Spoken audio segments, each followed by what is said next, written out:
자, 참아설 보겠습니다. 자, 참아설은 이제 마의 차용할 때 차거든. 그래서 마를 빌린 썰이다 뭐 이런 얘기입니다. 알겠죠? 그래서 이거는 갈래가 설입니다. 설. 한문수필이고요. 일단은 그리고 설이에요. 그래서 한문수필이라기보다는 설의 성격이 좀 있어요. 그래서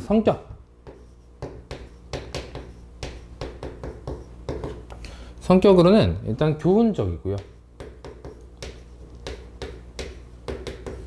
교훈적, 경험적.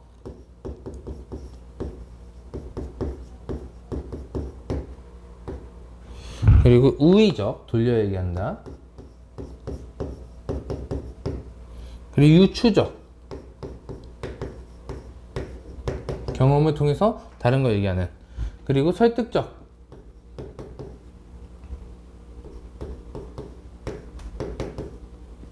이라고 볼 수 있는데, 너무 옆으로 길게 썼는데 좀 작게 써야겠다.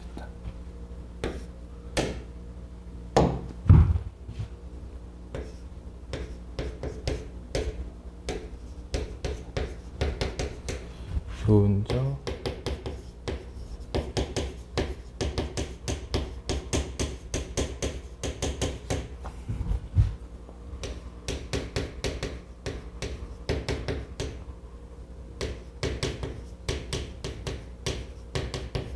자, 이렇게 있는데 여기서 이제 교훈적, 경험적, 우의적인 거는 설의 특징입니다. 설의 특징.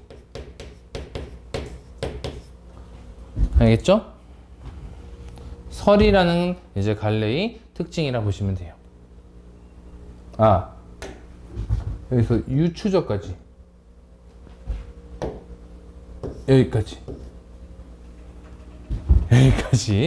여기까지가 설의 특징이다 라고 보시면 됩니다.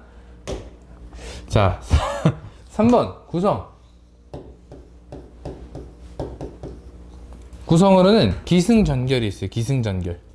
구성으로는 기승전결.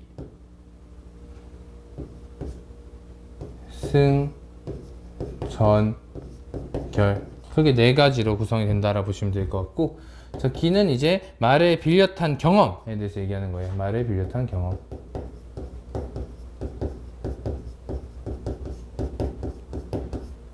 경험에 대해서 먼저 얘기를 하고요.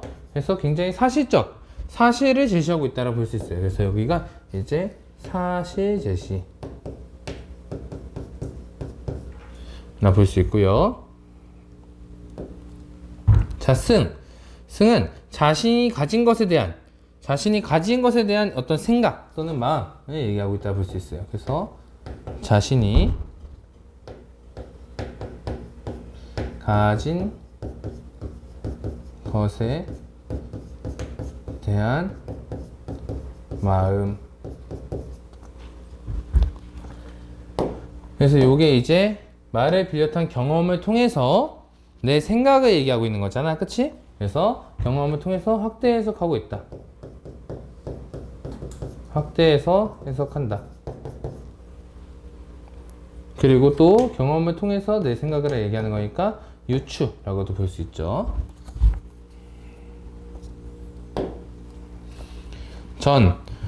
저는 이제 남에게 빌린 것을 이제 본래 가지고 있는 것처럼 여기는 태도. 남에게 빌린 것을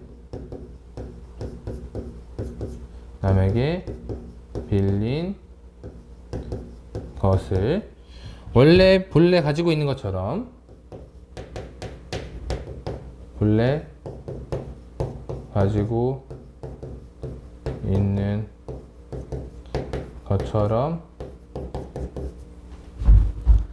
여기는 태도, 비판하고 있다. 그래서 여기는 이제 비판이 들어가요. 비판. 남에게 빌린 것인데 그거를 본래 가지고 있는 것처럼 이제 여기는 태도에 대해서 비판을 합니다. 우리가 모두 가지고 있는 거는 우리의 모든 물건들, 우리 몸에 가지고 있는 모든 것들은 다 빌린 것들인데 원래 가지고 있는 것처럼 얘기한다. 그래서 그거를 비판한다라고 볼 수 있어요. 결은 이제 이런 잘못된 소유 관념에 대한 비판과 이 글을 쓴 목적을 얘기합니다. 잘못된 소유 관념에 대한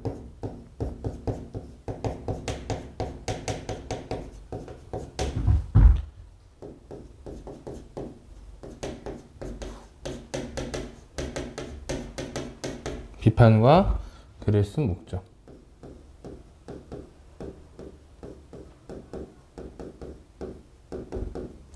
이렇게 얘기하는 거고, 요게 이제 메인이 된다라고 볼 수 있겠죠.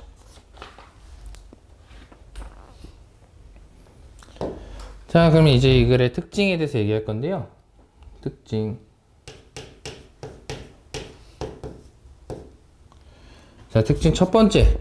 첫 번째는 일상적 경험에서 삶과 관련된 보편적 의미를 찾는다 라고 볼 수 있습니다. 자, 첫 번째 특징은 일상적 경험에서 보편적 의미를 찾는다. 어떤 보편적 의미? 삶과 관련된 보편적 의미야.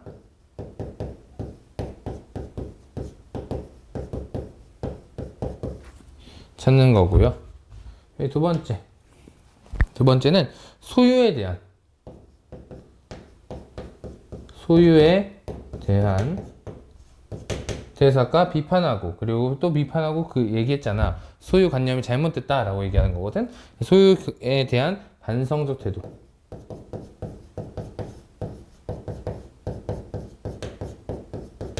나타난다 볼 수 있고, 그리고 권위자의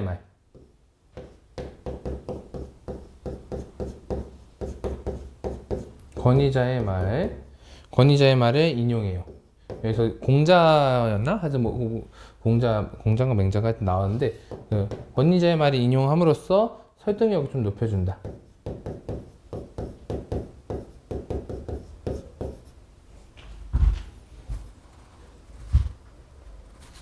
자, 그리고 체험 내용을 일화로 제시합니다. 일화로. 이제 그냥 뭐 내가 체험했던 내용을 약간 이런 일이 있었어 이러면서 일화로 제시하거든. 그래서 우의적 표현이 나타나고 있다고 볼 수 있어요. 체험 내용 일화로 제시.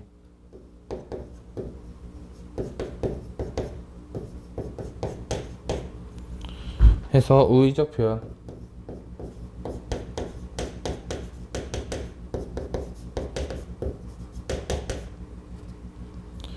자, 그리고 사실에 대한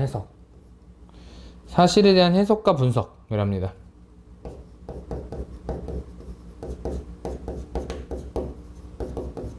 사실에 대한 해석과 분석으로 사회적 의미를 도출한다 볼 수 있어요.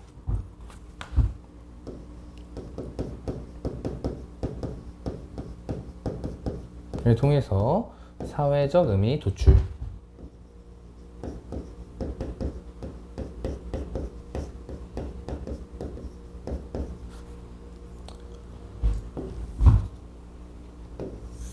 그리고 하나가 더 있는데, 하나는 여기다 쓸게요.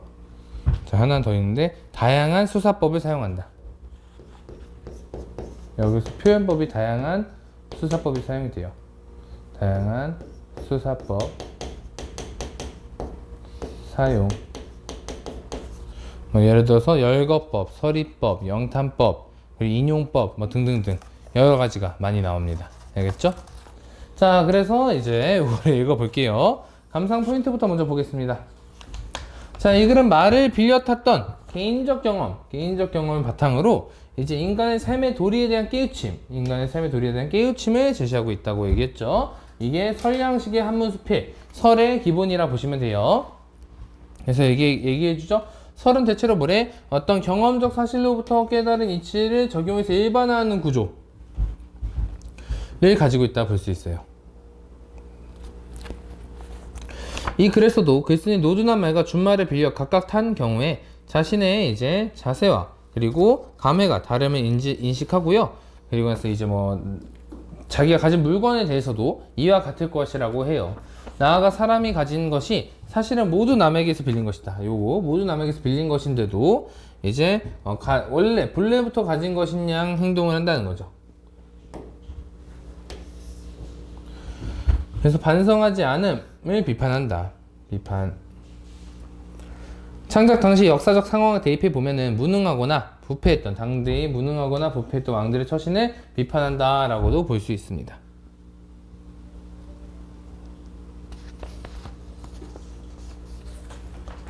자, 그래서 같이 읽어보면은 나는 가난해서 말이 없어. 차가 없는 거야, 지금 따지면은. 그래서 간혹 남의 말에 빌려서 탄대요. 쏘카를 쓴다는 거죠. 쏘카 같은 이제 렌트카를 탄다는 거야. 그런데 쏘카를 타는 이제 노든하고 야윈말 쏘카 신청했는데 스파크는 괜찮죠. 좋은 차죠. 그래서 이제 뭐 골프 이도 좋은 차죠. 뭐 그런 식으로 어쨌든 좀 안 좋은 말을 받았을 경우에는 아무리 급해도 감히 채찍에 대지 못한 채 막 이제 조심조심 한다는 거야. 아이고, 이거 가다가 죽는 거 아니야? 이러면서 이렇게 조심조심 운전을 한다는 거예요. 전전긍긍하게 일쓰고 막 개천 도랑 앞에 뭐 눈 내렸어. 그러면 안 되겠다. 여기 두고 가는 거야. 못 가는 거. 말을 내리고 해. 그래서 후회하지 않는다는 거야. 그래서 내가 사고가 안 난다는 거야. 이 안 좋은 차를 타니까. 반면에 발굽이 돋고 귀가 쫑긋하게 잘 다니는 준마 스포츠카를 이제 빌렸을 때는 의기양양한 거야. 자기가 붕붕 하면서 막 악셀 막 밟고 막 소리 내고 막 고삐를 놓치기도 막 핸들을 막 놓고 막 언덕 골짜기 막 이런 데 다 평지처럼 막 슝슝 다닌다는 거야. 그러다 보니까 오히려 사고가 난다는 겁니다. 요게 이제 여기에 가장 중요한 것 중에 하나예요. 그래서 내가 안 좋은 차를 타면은 내가 불안하니까 제대로 내가 오히려 조심조심 운전하는데 좋은 차를 타면은 이게 막 다루게 된다는 거지. 막 다루고 막 빨리빨리 다니고 막 그렇게 된다는 거죠. 사람의 감정이라는 것이 어쩌면 이렇게까지 달라지고 뒤바뀔 수가 있냐 이래서 아주 심리가 허망하다라고 얘기하는 거예요. 허망 이런 것들 볼 수 있겠죠. 남의 물건을 장가 쓸 때도 마찬가지인데 내가 가지고 있는 경우에 더욱 더 말해 무엇하겠니? 더 그럴 거야 이런 얘기하는 거죠. 그렇긴 하지만 사람이 가지고 있는 것 가운데 자 여기서 이제 살짝 바꿉니다. 이제 다른 얘기하는 거예요. 남에게 빌리지 않은 게 다 없대. 그래서 내가 가지고 있는 거는 다 빌린 거래. 임금은 백성으로부터 힘을 빌려서 존귀와 부유하게 되는 거고 신하는 임금으로부터 권세를 빌려서 총애를 받고 귀한 신분이 되는 거래. 자식은 어머에게서 지업이나 지압이 비복은 주인 뭐 다 빌리는 거래요. 어쨌든 다 빌리고 있다 이거야. 대부분 자기가 본래 가지고 있는 것처럼 여기기만 할 뿐 끝내 돌이켜 보려고 하지 않는데요. 그러니까 내가 원래 가지고 있다라고 생각하지 돌이켜 보면서 내가 어디서 빌려왔는지 이런 것들 생각하지 않는다는 거예요. 그래서 이 잘못된 태도를 얘기하고 있는 겁니다. 이게 미혹된 것이다. 그러다가 혹 잠깐 사이에 그동안 빌렸던 것을 돌려주는 일이 생기게 되면은 그러면은 문제가 생긴다 이거죠.